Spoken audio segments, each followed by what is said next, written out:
अमर कुमार। मैं अभी मौजूद हूँ रक्सौल। श्री पंकज चौधरी राज्य मंत्री जो भारत सरकार के हैं यहाँ पे आए हुए हैं और यहाँ पे उद्घाटन करेंगे। सीमा शुल्क सदन रक्सौल आवासीय परिसर का उद्घाटन करेंगे, जो कि अभी उद्घाटन कर दिए हैं वो। और यहाँ पे जो जितने भी नेता हैं, प्रमोद सिन्हा जी और विधायक जो यहाँ के प्रमोद सिन्हा जी, और यहाँ पे जो सांसद है डॉक्टर संजय जायसवाल जी आए हुए हैं और उनसे हम बात करने की कोशिश करेंगे और जानेंगे कि क्या समूह। हरदिया पंचायत के विजय सिंह हमारे पास मौजूद हैं और इनसे हम जानने की कोशिश करेंगे जो बीजेपी के पार्टी माननीय श्री पंकज चौधरी यहाँ पे जो राज्य मंत्री भारत सरकार के हैं यहाँ पे आए हुए थे, तो क्या यहाँ पे जो यहाँ की जनता है भारत सरकार की, क्या मतलब संदेश दिए हैं आप लोग, क्या संदेश दिए हैं? सबसे तो पहले वो कॉलोनी का निर्माण कराए हैं अधिकारियों के लिए, कर्मचारियों के लिए, सीमा शुल्क के लिए, कस्टम के विभाग के लिए। सभी लोगों को दिक्कत था मैंने आवास के लिए, तो सभी के लिए कॉलोनी बनाया गया है। उसका उद्घाटन में आए थे और बहुत बड़ा संदेश दिए हैं। भारत सरकार द्वारा बहुत लाभान्वित कार्यक्रमों का भी उल्लेख किए हैं। अच्छा। जो अनगिनत है, कितना नाम धरे आपसे। बहुत से कार्य भारत सरकार द्वारा हो रहा है, सबका अनगिनत कार्यों का उल्लेख किए हैं। लगता है इतना अनेकों कार्य का विवरण दिए हैं यहाँ पे आके। वो क्या लगता है कि 2024 में फिर से आपको जो बीजेपी सरकार बन पाएगी?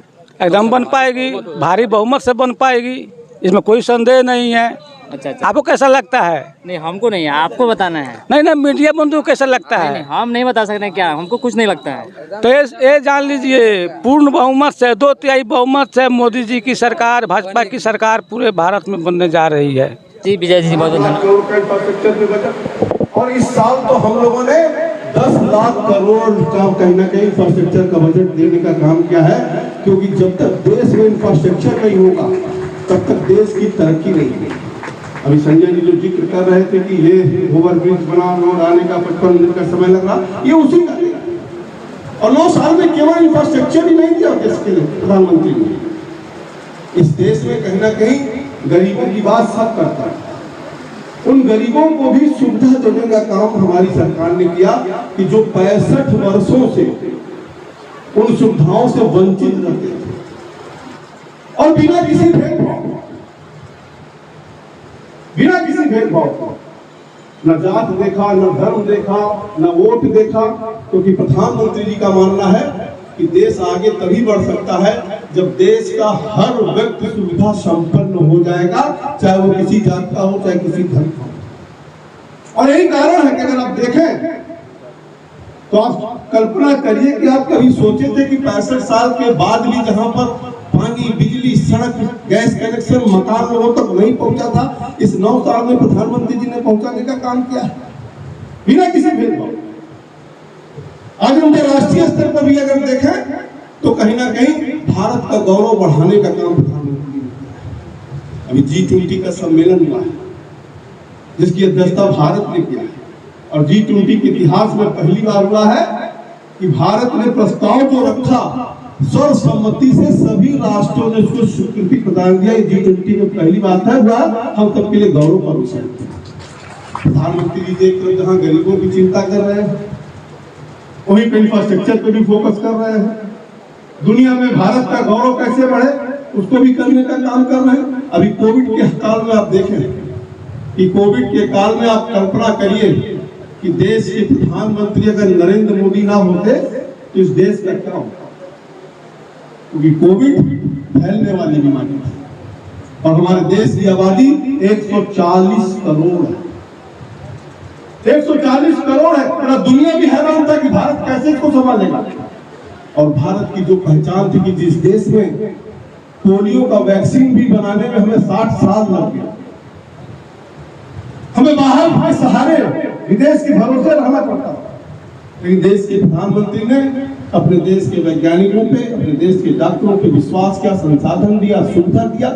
और मैं धन्यवाद दूंगा अपने देश के वैज्ञानिकों को जिन्होंने 9 महीने के भीतर एक नहीं 2 वैक्सीन राष्ट्र को समर्पित किया और कहीं ना कहीं 220 करोड़ से ज्यादा डोजेज अब तक हम लोग जनता को समर्पित किया।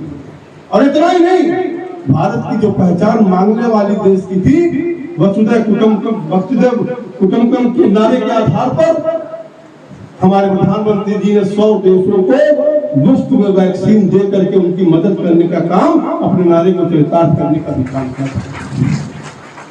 गरीबों की चिंता हमेशा करते रहते हैं, अभी पीएम विश्वकर्मा योजना है, पीएम विश्वकर्मा योजना जो कि 3 लाख तक जो हमारे परंपरागत कारीगर उनको सुविधा देने के लिए, चाहे वो बढ़ई हो, लोहार हो, कुम्हार हो, कहार हो, जो भी सोनार हो, जो भी अपने हाथ से काम करते हैं उनकी भी चिंता करना है।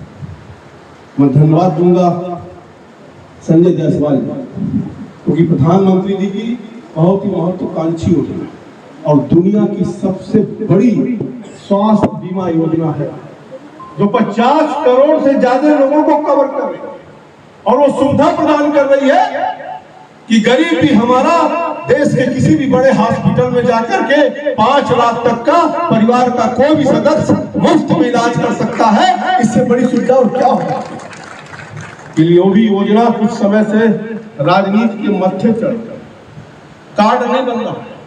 मैं धन्यवाद दूंगा संजय जायसवाल जी को कि जिन्होंने खुद इनिशिएटिव लेकर के उस प्रक्रिया को पूरा करके गरीबों का जो कार्ड बनाने का कार्य कर रहे हैं, उनका परिवार इनको सदैव आशीर्वाद देता रहेगा, भविष्य में सदैव विजयी होते रहेंगे, ऐसा मेरा मानना है।